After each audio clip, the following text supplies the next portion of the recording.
Where are you going? We just got here. Give me this food. Oh, can you stop the diffuser? Can you hear that too? Yeah. Is it really sensitive? That's the... That point?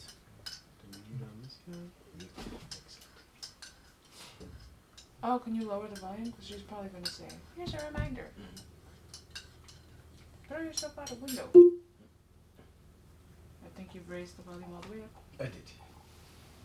That was the opposite of what you're supposed to do. That is correct. I need help, Dennis. What do you need? Tissues, so I can blow the trumpet beforehand. I'm just out of this. Hope this is enough. Yes, thank you, sir. Dennis, before you sit down, at my computer, you'll see a little black case. It might even be open with an SD card, 32 gig SD card. Yeah. Okay. This is how we get ready to record. Oh, hello. I don't see any open cases. I see a DS. At my computer desk, the blonde wood one. Oh, okay. I'm looking at the wrong one. That's his computer desk. Yeah, I got the little one. Do you like the little shelf? Yes. It's very convenient. You can take the headphones out if you want. Oh, shit. There are no headphones. Yeah, that's the I fourth see an one. adapter. I see a media case. Do you see SD cards? It says media case SD card ×4, but it wasn't open. Why are you running away from me? I did nothing. I'm just walking here. I'm walking here. I grabbed the wrong SD card. Can you see me? I dressed up for you.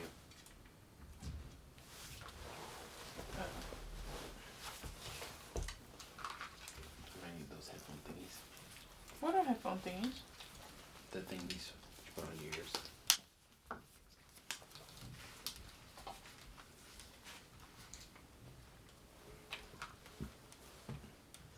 This is my face. I shaved it for you. You're being creepy.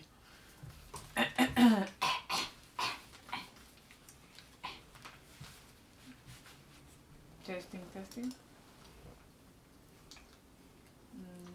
Huevos. 1, 2, 2. Right? Hello. Huevos. Huevos rancheros.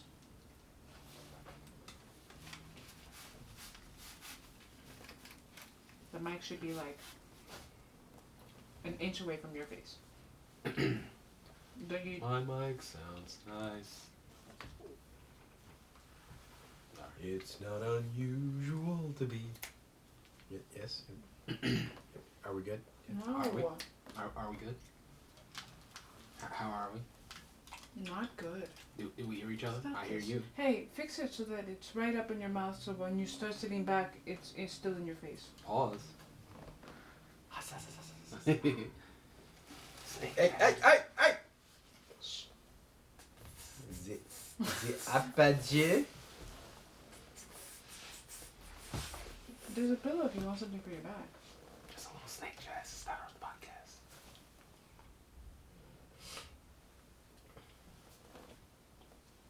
Backup audio is recording.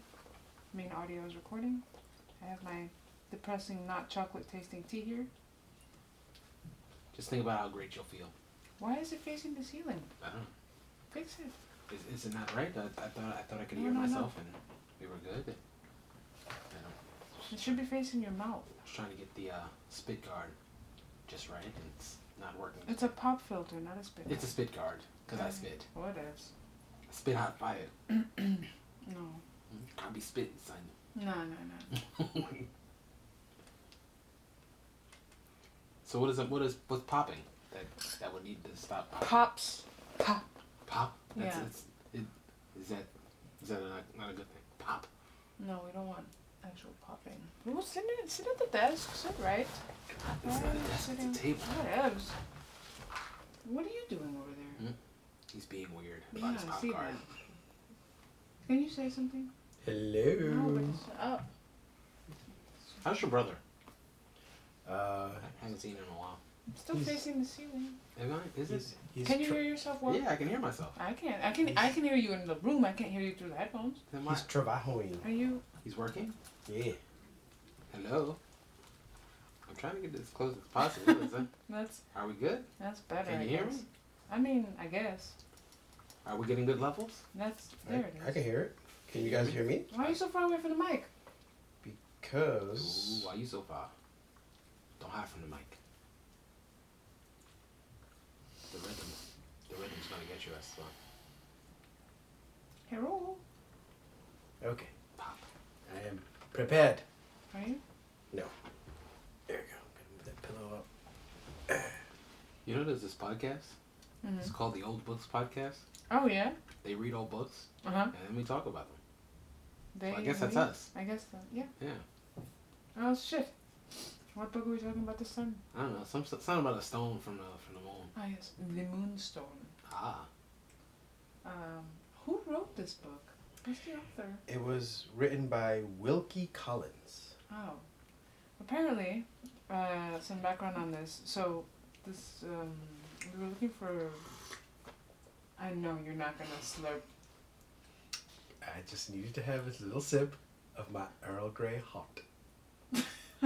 Thank you, Jean-Luc Picard. Yes. You may continue. This is the first... Hey, both of you. This is the first detective book. I didn't even do anything this time. I got dressed up and everything. I'm fucking leaving. Wash my butt, iron some clothes, so we can look better. Or at least I can look better. I feel honored. According to some people out there in the interworld, in the internet, this is the first considered to be the first true detective story ever written. Oh. And after listening to the last chapters 13, 14, I see why.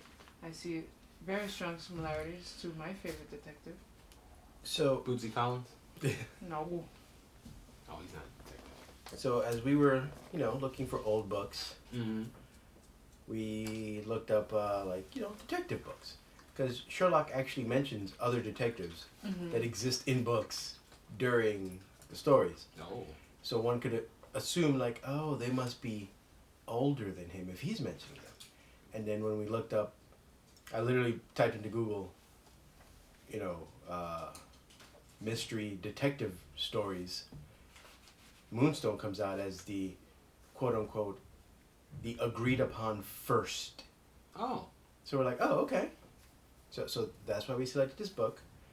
Now, for me reading it, the first couple of chapters, I'm like, okay. So we got the setup of why the Moonstone's important. Yes.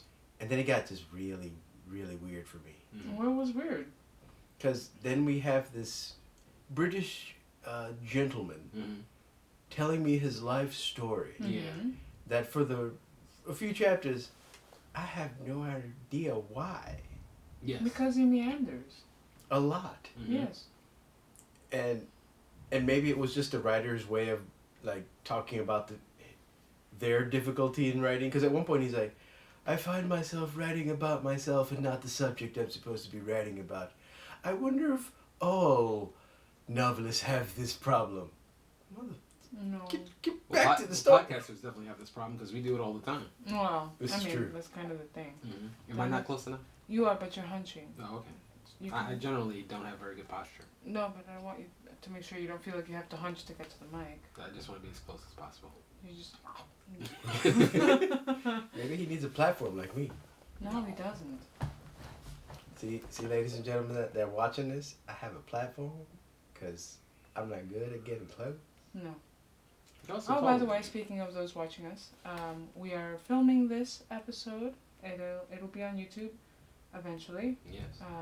And the video will be the fully unedited version, including some getting ready. It's a very couple minutes in the beginning, really short. It was just us getting ready to film, and so the podcast episodes, while are usually about an hour, but depending on how good the discussion goes, those conversations in real life go for 2 to 3 hours sometimes. Yes. So the YouTube channel will have all the unedited stuff. So if you want to watch all the miscellaneous banter every time we go off tangent, which happens often. Yes. That's where you can find it. And since we're on the topic of social media, Twitter, Instagram, maybe Facebook. Yeah. the Rolling Podcast. That's it. Back to the book. For our boomer listeners. Boom. All right. So. Oh boy. Oh my.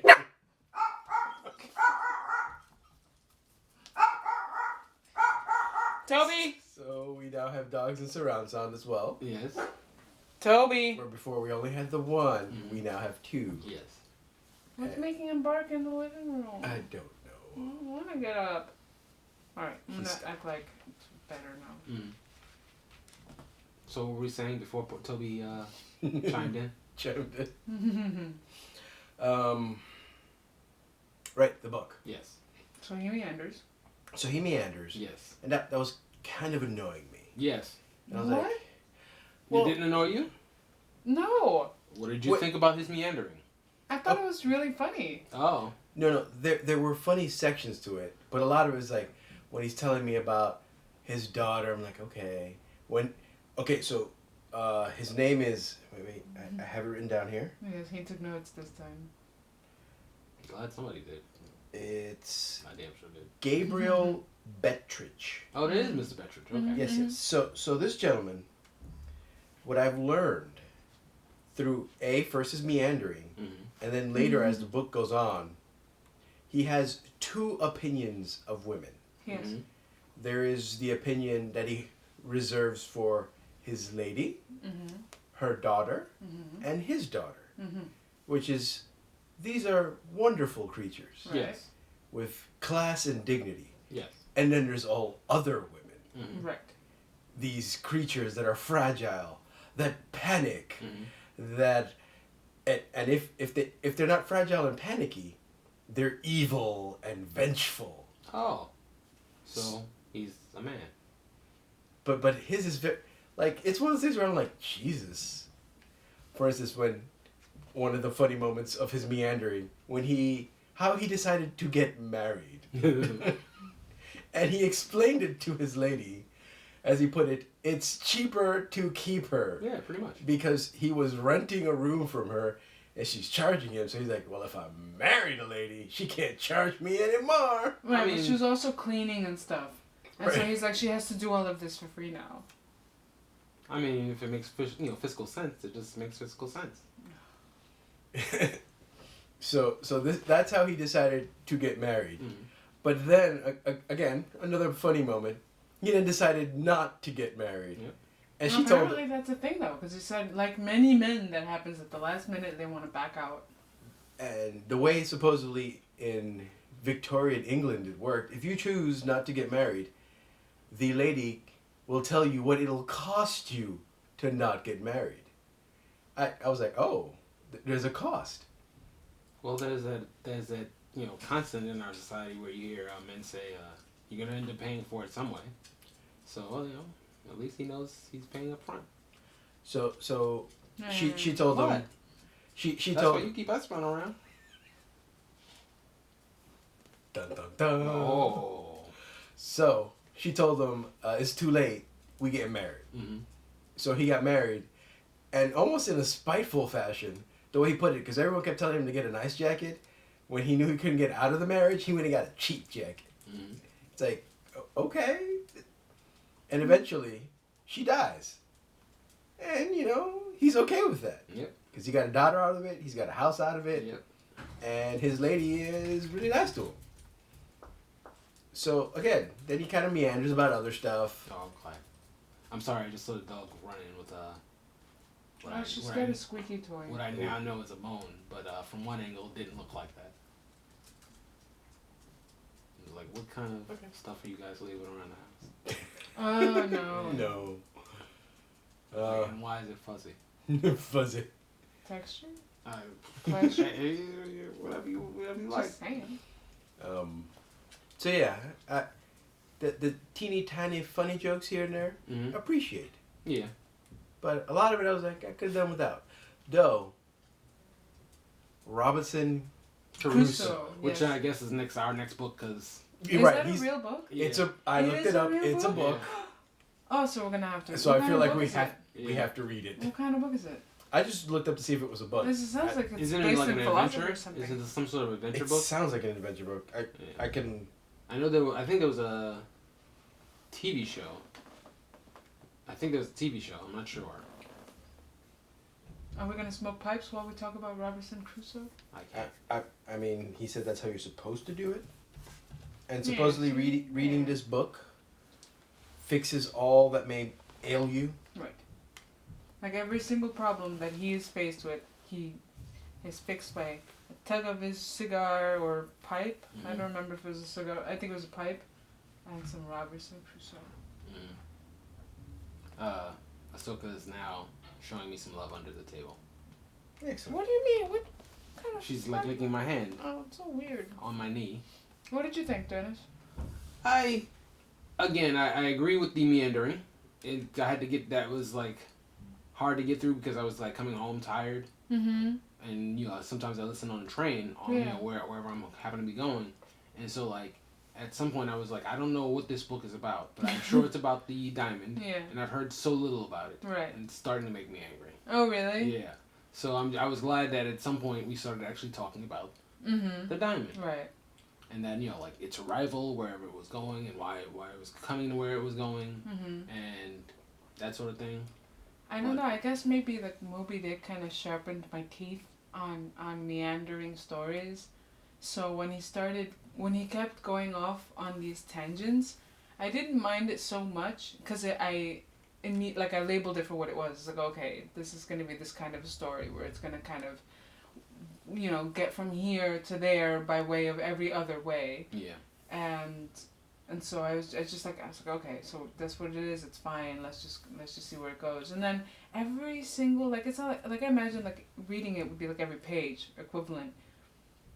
There's some crazy thing that he says that makes me wonder about my sanity. It's just like when he was talking about marrying women and how that's the thing to do because it makes sense. I'm like, do people really think this way? I think people still think that way. And Right. like so many little things like that, just like all over the place, and it just makes me stop and think like, is this real? Like it kind of like tickles my brain almost to hear the dumb things that he says and the way that he like. I mean, there's.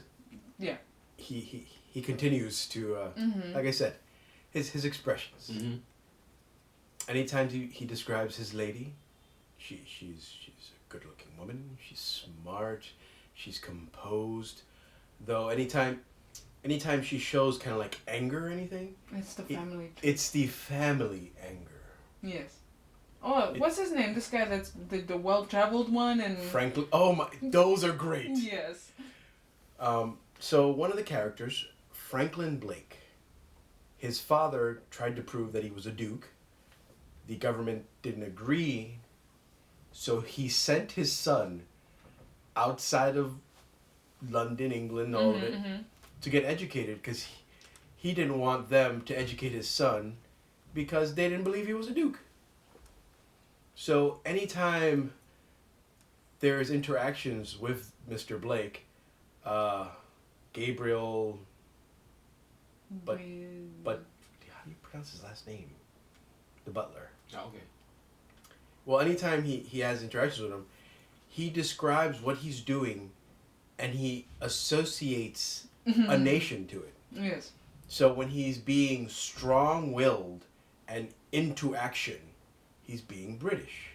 When he's being lackadaisical and just kind of, I'm just here. When he's laying out on the sand. He's being French.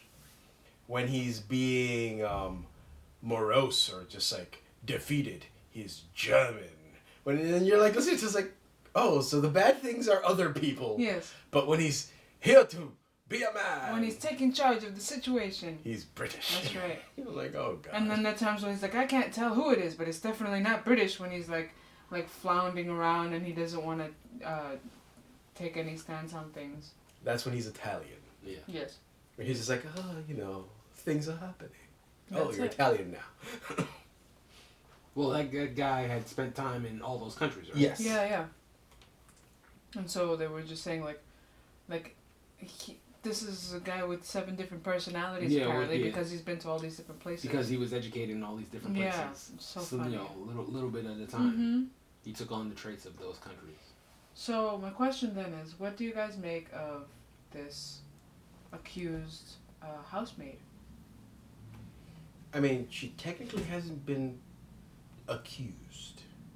I think she's worked there, so Well, she's worked there long enough to prove her honesty to the lady of the house and to the narrator, so much so that he doesn't fess up to any of her like weird behaviors until they're on the rose garden walk. I think it just goes with the idea that you would never accuse a person of, you know, high standing in But she's society. not high standing. No, that's what I'm saying. Mhm. Because she's not, Right. she's open for accusal. But he doesn't.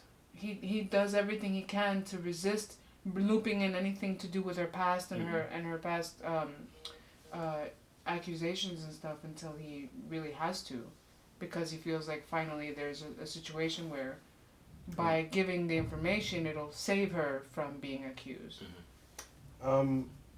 I think unfortunately he's making the situation worse. Oh yeah. Because the one thing that Sergeant Cuff, who's become, why are you making face? Because don't you listen? No. Can't you hear when you're not on pitch? It just sounds all the same to me. I No. don't know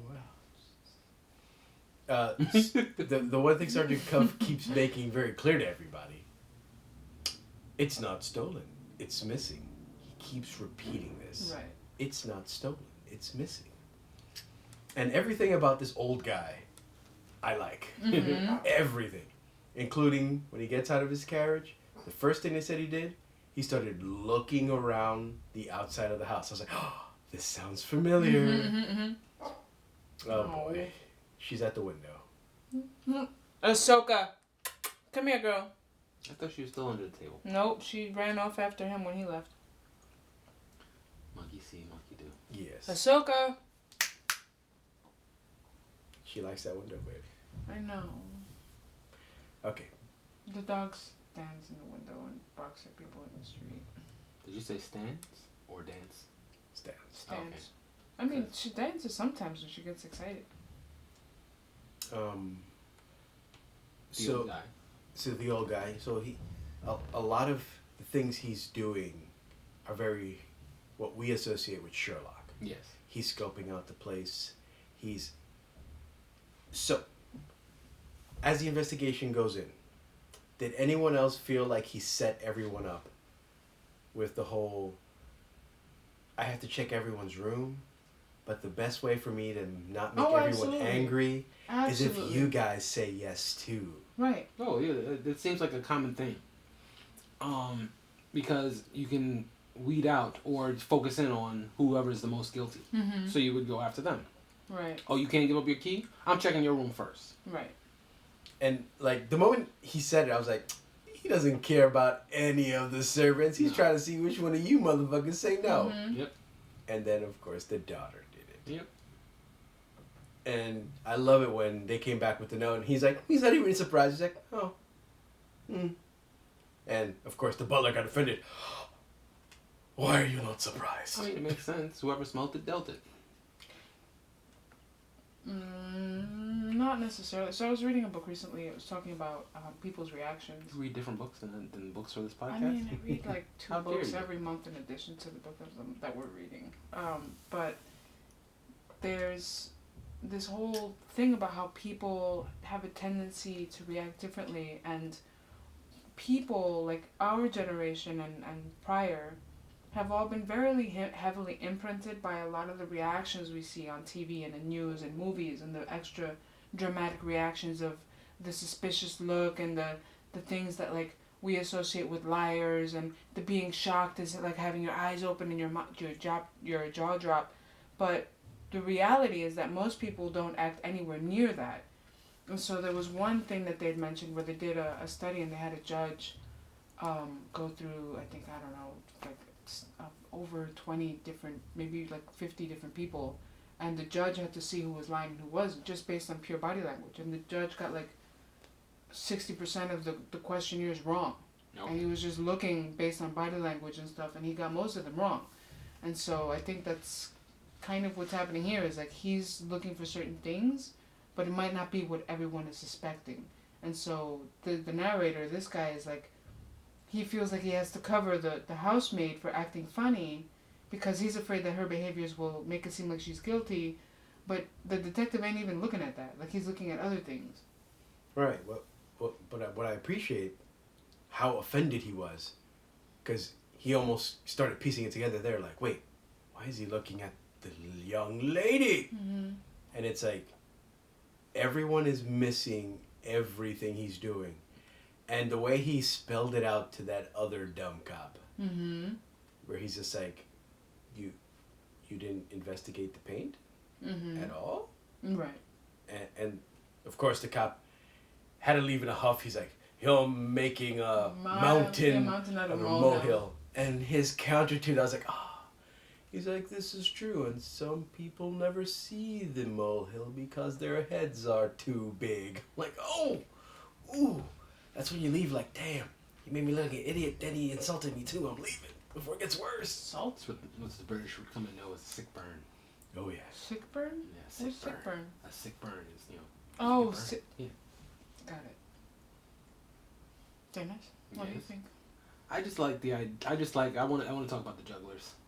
Talk about the The jugglers. jugglers are, it's just the idea that these people are like stalking your home Mm-hmm. and like waiting any minute to get this stone, and to do it they're gonna get in your house and they're gonna do a little act for you. Right. But you never see none of them are ever out of your sight, Right. and you walk them off of your property Mm-hmm. and don't see them, but somehow you still suspect them. Right. And it just Well, because they like literally snuck away like this, Mhm. and then they ran behind the house, and they jumped back the yard, and back into the yard. It's like maybe they're just homeless. Maybe your property's just nice. What's to do with the ink? I missed that part. So it's some kind of ritual. Yeah. Right. And Is it like henna? I want to say yes, but they said it's very oily. It sounds like the kind of ink, like the India ink, like the black ink that I use for the Probably. for drawing and stuff.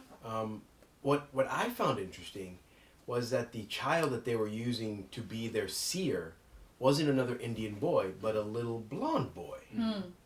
I was like, oh, that's weird. But I don't even I don't know. I was more partially distracted at that time, so I don't even know what was that. So they would pour the ink into his hand, and then from his hand they would take the ink and write symbols on his head. And this supposedly puts him into a trance, and they would ask him questions. Mm-hmm. Like, is the man coming on this road? Right. I remember the Yes. questions. Is the man bringing it with him? Yes. So supposedly when the kid is put into this trance, he can see things, Mm-hmm. but it also drains him. So the kid kind of like couldn't answer. I think it was the last question, whatever that's it what I was. couldn't answer. What was the last question? Do you know? Do you remember? I think they asked him specifically of time, Yeah. which is funny enough because the guy ends up showing up 4 hours early Mm-hmm. because he already seen some suspicious Indians in the area. He's like, I'm out. So, we're tracing the diamond through time, right? And it's pillaged, and then eventually it's in the hands of the king that gets killed, Yes. and it ends up in the cousin. Who's the cousin? Is it what relation to the narrator? To the narrator, Nothing, right? He is the cousin of the lady. Got it. All right, and that's the one that she never wanted him around. Yeah. She didn't let him come up to the Right. birthday. No one likes this man. Right. And then he signs the will and he leaves the diamond. Right. But didn't he leave it to the girl? Yes, it was a birthday gift to the daughter. Right. But the will was left in a very specific way. Mm-hmm. Because this guy, as most people suspect, he's not your typical douchebag. Right. He's that guy. He's like, I'm gonna get He's you, extra. even if I'm dead. Right. So So- he knows the curse of the stone. So yes, that's why he set up this kind of little scheme. Mm-hmm. He put the stone in the bank, and then he made up these rules for the stone. Right. If I die, send a stone to be broken. Right. And clearly, when he set that up, he made sure it was known. Mm-hmm. So the people that he suspected were trying to steal it wouldn't dare, because it is a sacred stone. Right. Yeah. Its destruction is the worst possible outcome for these people. Yes, but it also makes it more valuable. Right. Right, but they don't care about the value. They care about They were entrusted to keep it. the religious purpose of it, which is why they stayed away. They're like, okay, so we can't kill him, and we can't steal it, so we wait. At this point, he goes, tries to see his niece on her birthday, and his cousin wouldn't even have, I guess, in the British decorum, the decency to come down and herself tell him, you're not allowed in here. She sends a servant. Mm-hmm. Which is our narrator. Right. So it's kind of like a double slap. The first slap is, I don't want you here. The second slap is, I'm sending someone else who is beneath both of us to tell you, I don't want you here. It's like breaking up by text. Correct. Basically, yeah. So at that point, he's like, okay.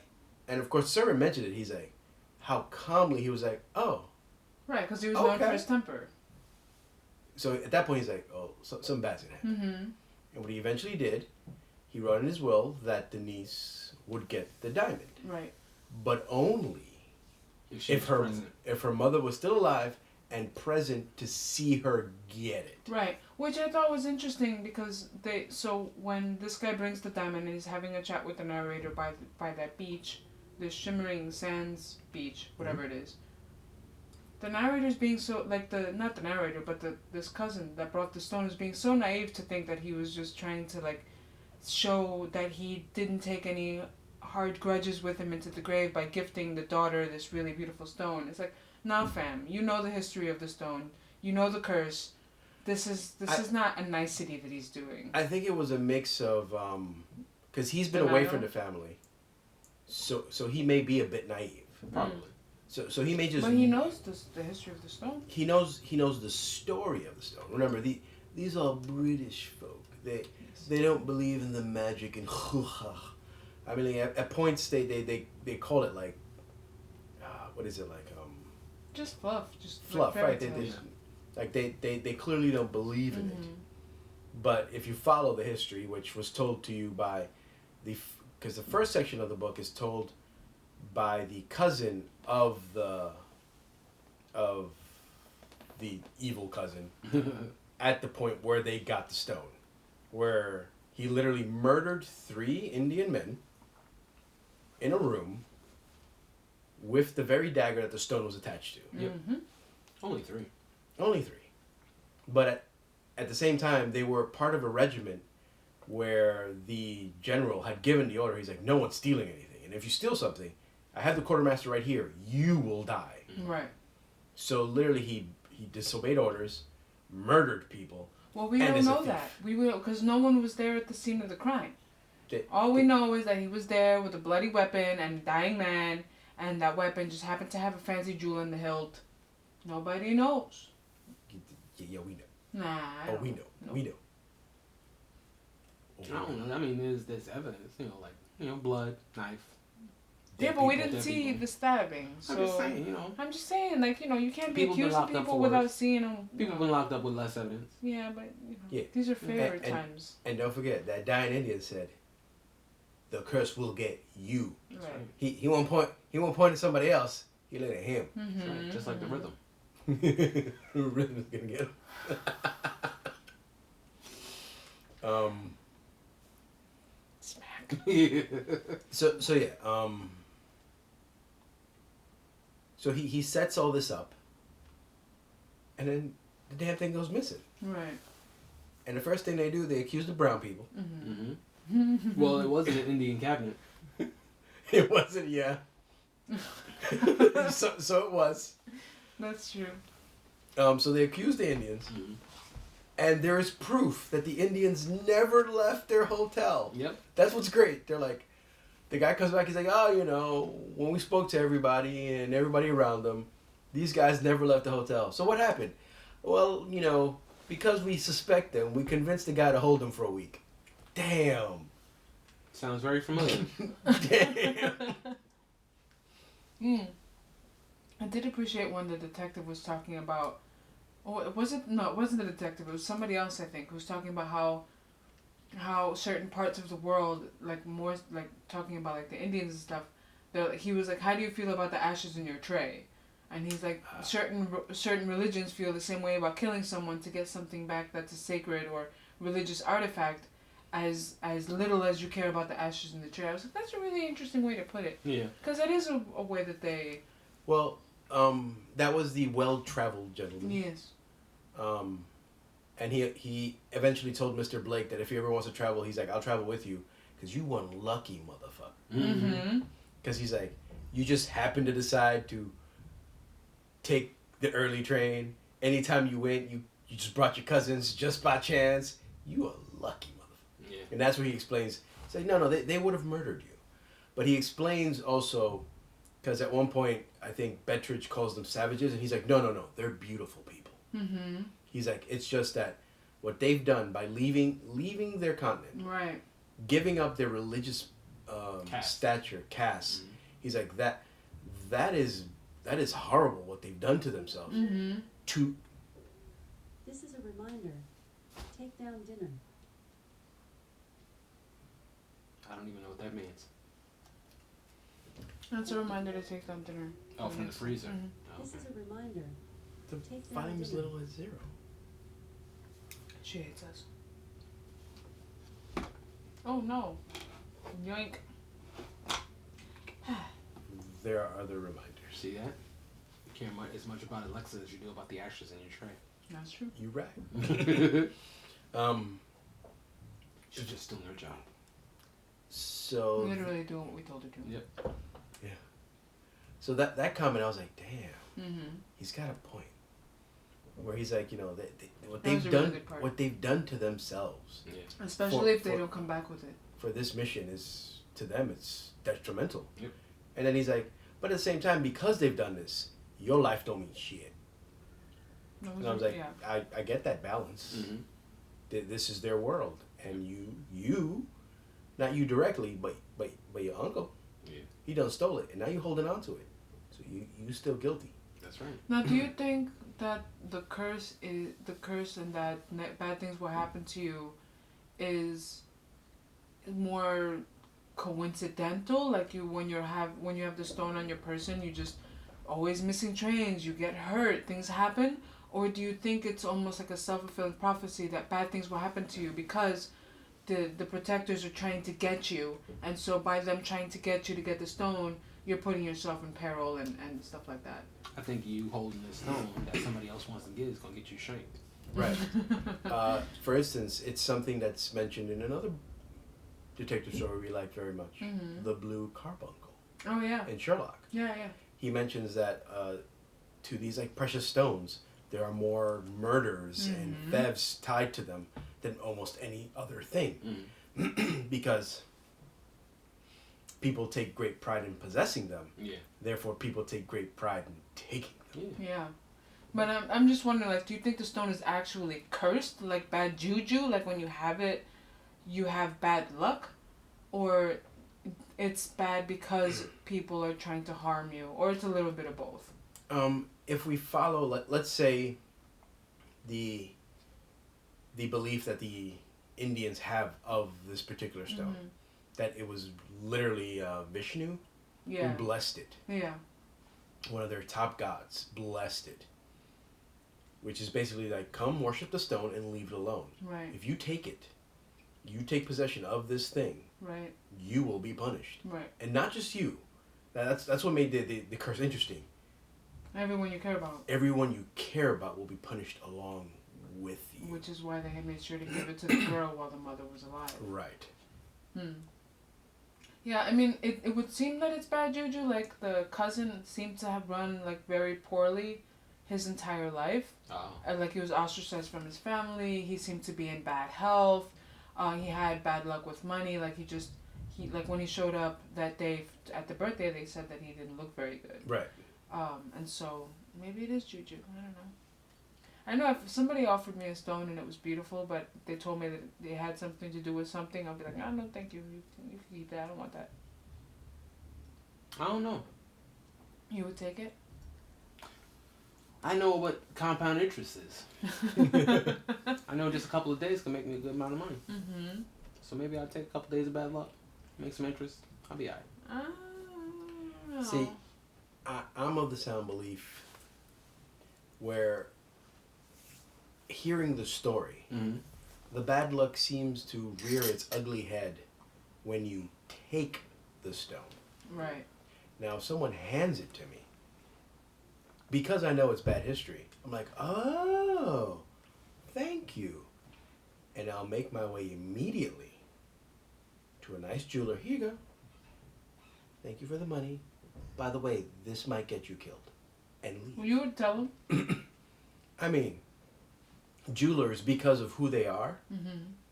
they're going to take that stone. Right. Yeah. They're going to... Yeah. And he's probably going to be one of those guys like, oh, there's a little error in the middle, but if I break it into 6 stones, I'm going to sell it for 10 times with this guy, the money I gave him. Mm-hmm. Now, my theory is, will he get to break that stone into 6 pieces?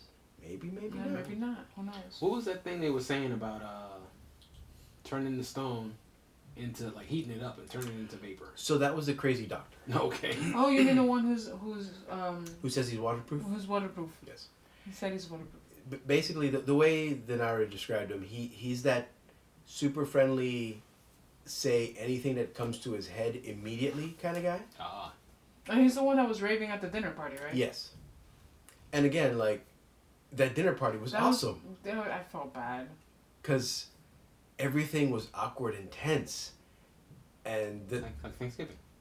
yes, but they never have that. The way the narrator described it, it's always good fun. Mm-hmm. But this particular night, when the stone is gifted, everything is wrong. Ah. Every joke the little Yeah. doctor says doesn't land. In fact, it crashes. The one woman who... Sounds like one of our dinners. So... I'm the doctor. Very true. So the one woman who... And like, hearing it, I'm like, nah, man, that's not fair. So her husband's dead. Yeah. But she likes to talk about him Mm-hmm. like he's not dead. Yeah. Right. My husband is a great studier of anatomy. So the doctor's supposed to know dude's dead? Yes. So the doctor, being a nice man, he's like, oh, he loves anatomy? So the school, blah, blah, blah, blah, blah, has these new bodies, and because your husband's a doctor, right? He just takes his ID, and then here's again, this is a simple man. He knows how to make you healthy, but he's not good with people, is what Right. it He's sounds not like. good No. reading a room or body So language. so the lady drops her head and whispers, he's dead. My husband's no longer with us, yes. But she whispers it, so he Yeah. doesn't hear. Exactly. So he keeps offering things. Yeah, because everybody else in the room knows the husband's dead. Right. And she keeps talking about him. Right. And finally, they break it to him, and he's like, oh. Right. But- When he's finally like, would you mind giving me his address Yeah, exactly. so I can mail him? Yeah, so I can get him into the school. And Yeah. he's like, I'm trying to do your husband a favor. He needs no favors. He dead. Dead. You can address it to his grave. Exactly. Damn. But it's like, it's not his fault. Right. Because you don't know how to use the past tense. Mm-hmm. Now the Right. man's supposed to know. How is this man supposed to know he's dead? My husband is. Your husband is no more. You know, for the longest time, I thought that when the narrator kept referring to this woman as his mistress or his lady, I thought that it was a similar situation to like the way that we heard about things from Dorian Gray and how Yeah. everybody had like all the men had like a lady on the side and Yeah. even the wives knew. Mm. And so when we were going through that scene when he's talking about the fact that he was telling his lady that he was gonna marry this woman so he wouldn't have to keep paying for room and board, in my head I'm like, yo, that's some shit. Like he's going to tell his side piece about the woman he's gonna marry and she laughed at him like what. And then later on we find out that he's kind of like the butler in the house and she takes care of him. I was like, oh. You got that That dirty makes mind. sense. Well, no, I just That's right. because he kept going back and forth between my lady and her name, and so for a while I didn't even like it took me. I it don't was think they ever confusing. tell us her first name. They do because they do. I don't remember what her first name is, but he said it and it caught me because I'm like, who the fuck is that? And then he said da da da da, my lady, and I was like, oh. When he's mentioning the other two sisters. Yes. Okay. And I'm like, yeah, because that caught me. Because there are a couple of characters that it keeps going back and forth between like a nickname and their real name, which confuses me. So I have to stop and like really, really like, wait, who? What? Okay, got it. What's another good piece here? Oh, I love some of the phrases. Like when he's talking about his cousin, whom he hasn't seen in a little while, and he said he wasn't happy with how he returned with curly brown mustachios. Oh, Mr. Franklin Blake. Yeah. Slightly fat. Yes, with curly brown mustachios. How about the Oh. bouncers? We can talk about that, but I did want to mention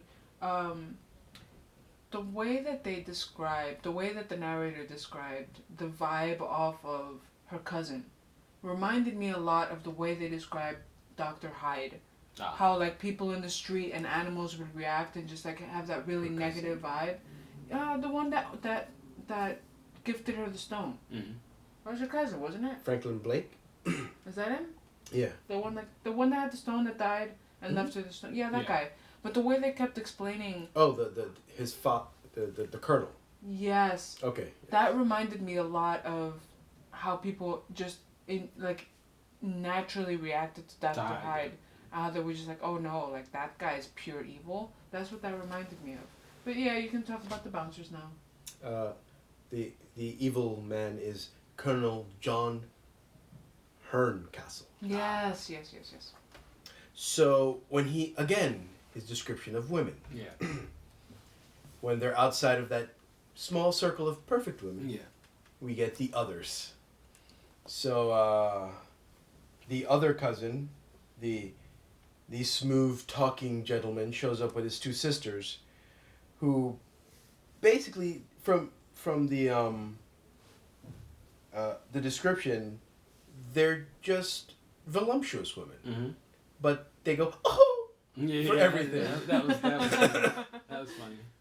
And they were so tickled by everything. Yes. Right. Oh. So they make these sounds, and he describes them as, jumping about. Uh-huh. So after a while, he stops naming them and just calls them the bouncers. Yeah. And every time I hear it, I was like, this is fucked up. Like, could you imagine now? And we're gonna use it. Nowadays, we go somewhere and we see some. And it's exactly what's gonna happen. We're gonna go somewhere and I'm like, we need to get around those bouncers. It's gonna happen. I'm a horrible person, and it's gonna happen. But they have to be like preppy and happy and like of course they're jovial. gonna say something crazy like, "Oh, we don't work here," and it's like, "That's not what I meant, sweetheart." Oh God. We won't talk about the semi-sexist sweetheart comment or the fact that you call them bouncers. Hey, it's all sexist. Throw myself out a window. And like, I hate both of you. and I would start giggling every time something happened and they were involved. So they're like, she got gifted a stone. Rather than like, he heard a commotion. So I heard the bouncers. I was like, Jesus. Because they probably went, ah! And they're like, fucking got super excited. When the Indian jugglers were there, the bouncers were dancing around and they were kissing the little blonde boy. Yeah. I'm like, what are they doing? Yeah. There's that really ridiculousness. Dennis, you've been awfully quiet. Have I? Yes, you've been very quiet. Well, you guys have been filling this up. I think you have good insight, and I don't need to. Come on. What? You got? Give us some thoughts. I don't feel much different. Like I said, like the first part where there was a lot of meandering, and we talked about that. We talked about the bouncers, and we talked about the jugglers, and them getting locked up, and and the seeing. I thought that was interesting. Like the little boy who saw things. Yeah. I thought that was interesting. It's like he could see through walls and see if the stone was here, or maybe it's in the bank, and he could, maybe he could see, through the what do you call it? This secure. Basically, it was a vault or like, but I forgot what they called it. Strong box. The strong box, Mm-hmm. and things like that. Thank you. Yep. So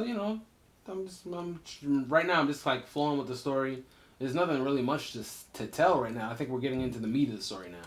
We'll see. Yeah, I mean, there's still 2/3 of the book. So. Yeah, this is the part I was looking to get to, because the first part of the book seems kind of like there's stuff there, but there's not a lot of story Content. there. Yeah. Have you guys looked ahead to see the names of the chapters and stuff? No. It's all in Roman numerals, and But then it's broken up into sections Ah. because he's telling his point of view, but then we get other people's point of view. Oh, interesting. I like that. Oh, okay. I'm looking forward to that. No, I didn't notice that. I'm a little afraid. Why?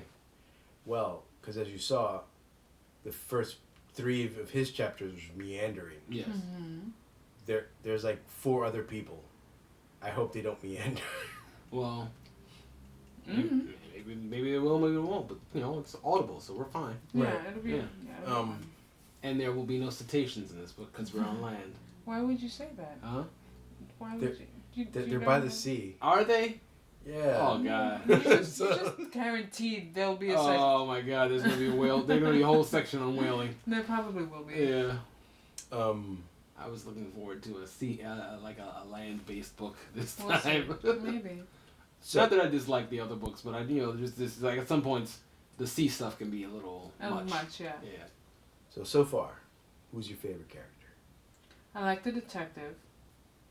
I have like an on again, off again thing about the girl, because sometimes the things that Which she girl? says, the little girl, not Penelope, what's her name?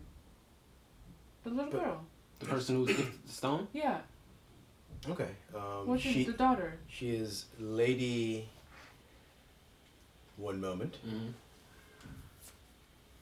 I did find it interesting that I forgot who it was that was talking, but they were saying if I was a lady, and it was like you have to remember, in that lady in this context means that they were part of British aristocracy, and that they have a title. Right. Because otherwise, like lady is literally it's like a title. yeah, it's like because otherwise in our time, it's ladies just meant that it's your gender. Right. But it's like if I was a lady, it's like lady, you are a lady. Yeah. Rachel Vernder? Just try your best. Guess.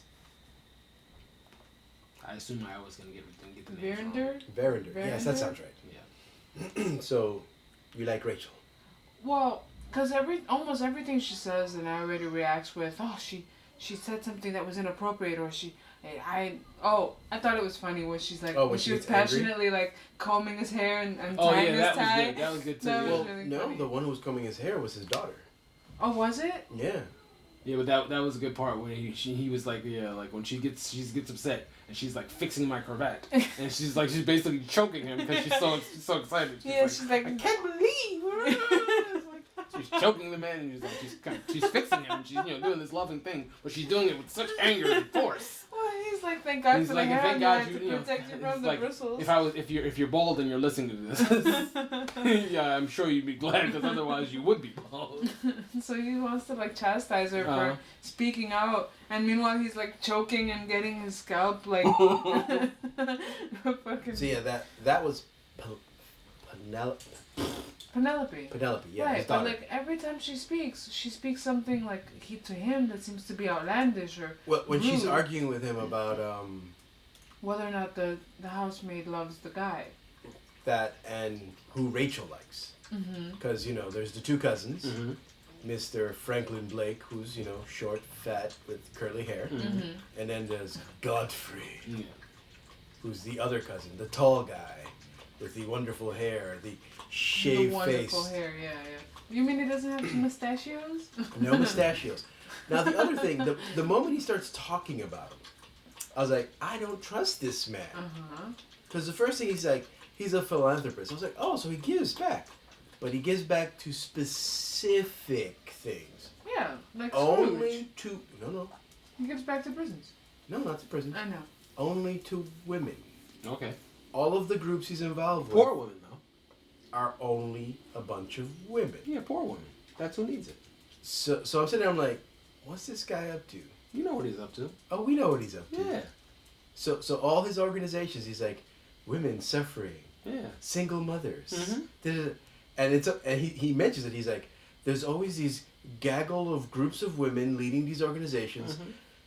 So it's like 50 women and him leading the way to show them how to do things. I'm like, this motherfucker's not leading. He's no Mike Pence. He ain't leading shit. He's no Mike Pence. No. Right. Mike Pence has a thing where he won't be in the same room with a woman that's not his wife. Right. Oh, I have heard of this. Yes. That whole segment where they're like when he was talking about like all of the donations and all the womanizing and all of that, I thought that was cute. It was funny. It just made me go, I have a feeling I shouldn't trust this guy. Right. Of course. He's kind of described kind of like a Hercules, just like strong, muscular, good looking. I'm like, oh, okay. And he's like, you'll see when he shows up, she's gonna pick him, cause, like the way he's talking about, he's like, man, that man. Wow. And so yeah, like he even talks about it, he's like, so my lady took me to London with her one day, and she gave me 2 gifts. One was a dancing thing with some lady showing off her legs, and you're like, sounds like she took him to a cabaret, which most guys are like, yeah. And he's like, and I got to see Mr. Godfrey talk. That's right. Woo. He's like, one of them was scintillating, and it was him. You're like, what? Now we know what Dorian Gray was doing on those hidden years. Change his name to Godfrey and just running around with bouncers. Yeah, exactly. Oh God. No. There's nothing wrong with the bouncer. It's fine, I guess. Trying to think of other scenes in the book. I think that's really it, though. The story in the beginning was really interesting. I want to look it up and see if that's a true story. If there's a stone that was, that culture. The British, robbed India. I'm sure that's true. No, but the fucking stone. If there was a stone that Moonstone, a Moonstone, something like that. Yeah, that they considered to have been kissed by Vishnu and that they appreciated and was stolen. I want to see. Isn't that what Indiana Jones is based on? The child? No. But the Temple of Doom. Temple of Doom. Yeah. Not exactly. Those worship stones. Yeah. With the lines. Yeah. I feel like India has a lot of stones that are worshipped. I know nothing. I really know nothing about India, and it makes me upset sometimes. Mm-hmm. It's you can go there. It's a very, very big chunk of land. Mm-hmm. So there's a lot to see there. Yeah, but I just like the thing they keep telling you about it on like media and stuff like that is how dirty it is. Mm-hmm. And I don't like to hear that, because you want to go everywhere, you want to see everything, and obviously poverty is a big thing around the world. And I'm sure there are tourist places where very clean, very nice. Yeah. But everyone else around it is like horrible. Yeah, for sure. I mean, go to Times Square and then go to anywhere else. Well, see, that's the thing. There's a lot of money in Times Square, but it's still very dirty. Yeah, but it's because not that's as America. dirty. We can be clean and dirty at the same time. That's true, but it's not as dirty as It's some like of the wearing other areas. it's like wearing Kanye's clothesline. It's What? very clean, but it looks like it should be worn by homeless people. Oh, that's true. The Yeezys. Yeah. So silly. Are you familiar with the clothing line? Unfortunately. It the funny thing is it was foreshadowed by Zoolander. Mm-hmm. Derelict, the character Will Ferrell plays, Jacoby Magatu. Yeah. Makes a clothing line that is called Derelict, which is derelict. Yeah. Which is homeless people. Yeah. And so all the clothes he wears are styled for homeless people. So every time I look at it, I think about Zoolander. Got it. That's probably where you got the idea from. I'm definitely. It's just like people just spending a lot of money to look homeless, and it's like Foolish. I'd rather look middle class and look clean. Yeah. Well, especially this is recording. I did this just for you. All right. I think that will wrap it up for this episode. So right now we're at chapter 15. Chapter 15. So the next part will be 16 on, and I guess 16 on. Let's see what that was. How much more book is that after that? I think it's 20 hours total. Yeah. Mm-hmm. So we may have to break it into 3. So that's 15. Well, that's 15. So if we get through what's happening? Well, while she's looking for that, and while this one's looking at his notes, I'll just let you know that we appreciate any contact you have with us here at the Old Books Podcast. You can catch me at Twitter or at DMelobK on Twitter is my handle. We have an Instagram account at Old Books Podcast on Instagram. I think we're at Old Books Podcast on Facebook too, right? Yes. Although I'm never on there, so. But feel free to leave messages and just interact with us. We really enjoy it. We want to know what you think. We want you to suggest books. We want you to tell us what you think of our setup, about the video. We just started video, and don't forget that you can. You're probably listening to us now on iTunes or Spotify, or if you're seeing the video, you're looking at us on YouTube. Leave messages on the comments. Anything constructive, anything gentle. Because otherwise, we'll just turn the comments off and keep doing the podcast. We don't need all the negativity. All the negativity. Yeah, Constructive feedback, please. Yeah, you don't have to be positive, but you should be constructive. Yes. Like your face is not great. Like maybe wear a mask. That's constructive. We like projects. We don't get a mask. Okay, well we're gonna head out. If you enjoyed this, you can pause it and share it to your friends, anyone who also might like this podcast or this book, and definitely give us feedback. Please do. Please do. And we will see you next time for the next piece of this book. Bye. Bye. Latest. Stop that. Are you just being weird? Yep. Any chance I get. Stop that.